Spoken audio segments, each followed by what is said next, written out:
सवितुर्वरेण्यं भर्गो देवस्य धीमहि धियो यो नः प्रचोदयात्।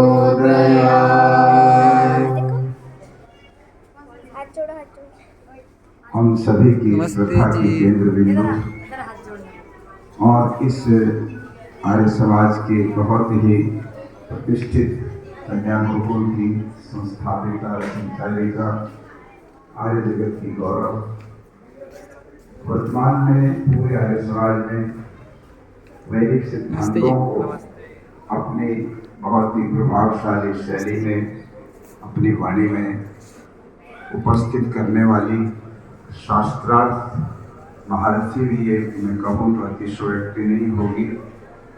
पूज्य बहन डॉक्टर सूर्या जी, उन्हीं के साथ उपस्थित इसी गुरुकुल में बहुत लंबे समय तक साधनारत रही सैकड़ों बेटियों को संस्कारित और शिक्षित किया पूज्य बहन धारणा याचिकी जी, यहाँ उपस्थित समस्त आर्य समाज के प्रतिष्ठित नेतागण, विद्वत्वृंद, उपस्थित यज्ञ प्रेमी बंधुओं, यज्ञ वेदियों पर उपस्थित समस्त यजमान परिवार, महाभारत में जिस समय युधिष्ठिर और यक्ष का संवाद हुआ तो उसमें बहुत सारे प्रश्न यक्ष ने युधिष्ठिर से पूछे और उन प्रश्नों में एक महत्वपूर्ण प्रश्न यज्ञ के संबंध में भी पूछा और उन्होंने पूछा कि कथम यज्ञम मृतम स्यात्, यज्ञ कौन सा है जिसका पुण्य नहीं मिलता, जिसका लाभ नहीं मिलता। तो युधिष्ठिर वहां पर उत्तर देते हैं यज्ञम मृतम अदक्षिणा, यज्ञ का लाभ उसमें नहीं होता जब यज्ञ की दक्षिणा न दी जाए। और सभी लोग यज्ञ करते हैं और अपने कर्तव्य का निर्वहन कर देते हैं, किंतु यज्ञ कराने वाले विद्वान जिन्होंने बहुत तप करके पुरुषार्थ करके आपके यज्ञ को संपन्न कराया और आपको ये सौभाग्य प्रदान किया कि आप जीवन में यज्ञ कर सके, तो जिस समय यज्ञ पूरा हो जाता है तो आपका दायित्व है कि दक्षिणा दी जाए। दक्षिणा का संबंध दो बातों से है। एक, दक्षिणा श्रद्धा से यजमान अपने यज्ञ के ब्रह्मा वेद पाठियों को सम्मानित करते हैं, उनको अपनी ओर से भेंटें देते हैं और प्रतिष्ठा उनकी बढ़ाते हैं। और दक्षिणा का दूसरा जो महत्वपूर्ण अर्थ है, जो ज्यादा आवश्यक है, वो है कि आपको कोई संकल्प करना। महर्षि दयानंद सरस्वती जिस समय अपनी शिक्षा पूरी करने के बाद अपने गुरु से विदा होने लगे तो वो दक्षिणा के रूप में, भेंट के रूप में लौंग लेकर के गुरु जी के पास गए और जब गुरु जी के समक्ष एक सेर लौंग उन्होंने उपस्थित किया और कहा, महाराज मेरी पढ़ाई, मेरी शिक्षा पूरी हो गई है, मैं आपको सम्मान के रूप कुछ ये भेंट लेकर के आया हूँ, मेरी ये दक्षिणा स्वीकार करो।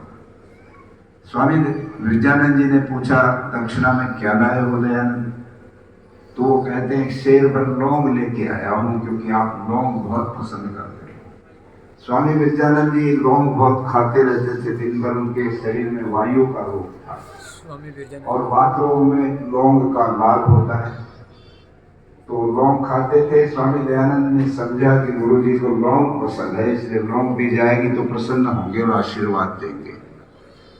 जब ये कहा कि शेर भर लौंग लाया हूँ तो स्वामी दयानंद जी उनको कहते हैं कि दयानंद तुम तो बड़े स्वार्थी निकले, इतनी बड़ी विद्या तुमको प्राप्त हो गई है, व्याकरण तुमने पढ़ा, महाभाष्य पढ़ा, इतना ऊंचा ज्ञान तुमको मिल गया और तुम अब वेद के मंत्रों की आत्मा तक पहुंचने में समर्थ हो गए हो, वेदों की कुंजी तुम्हें दे दी गई और तुम एक शेर लौंग दे करके बात समाप्त कर देंगे।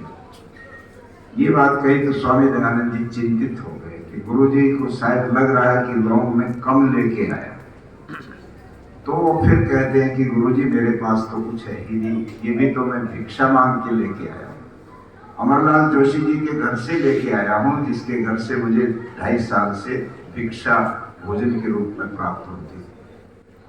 तब गुरु गिरजानंद ने कहा, दयानंद तुम समझे नहीं, तुम्हारे पास जो है वो किसी अमरलाल जी के घर में मिलेगी, वो किसी मथुरा के बाजार में दुकानों पर नहीं मिलेगी, वो खरीदने से नहीं मिलती। तुम्हारे अंदर ईश्वर ने जो एक प्रतिभा, एक ओज, तेज दिया हुआ है, वो और किसी में नहीं है। मेरे सारे विद्यार्थी तुमसे बहुत पीछे हैं, इसलिए तुम्हारे अंदर जो चीज मुझे दिखाई देती है मुझे वो चाहिए। तब स्वामी दयानंद जी ने कहा, आप आदेश करें। और गुरु गिरजानंद जी कहते हैं कि अपना जीवन वेद की मान्यताओं को, वेद के सिद्धांतों को प्रचारित प्रसारित करने के लिए लगाओ। स्वामी दयानंद जी ने सहर्ष स्वीकार करके अपने जीवन का ध्येय वेद के प्रचार और प्रसार को बनाया।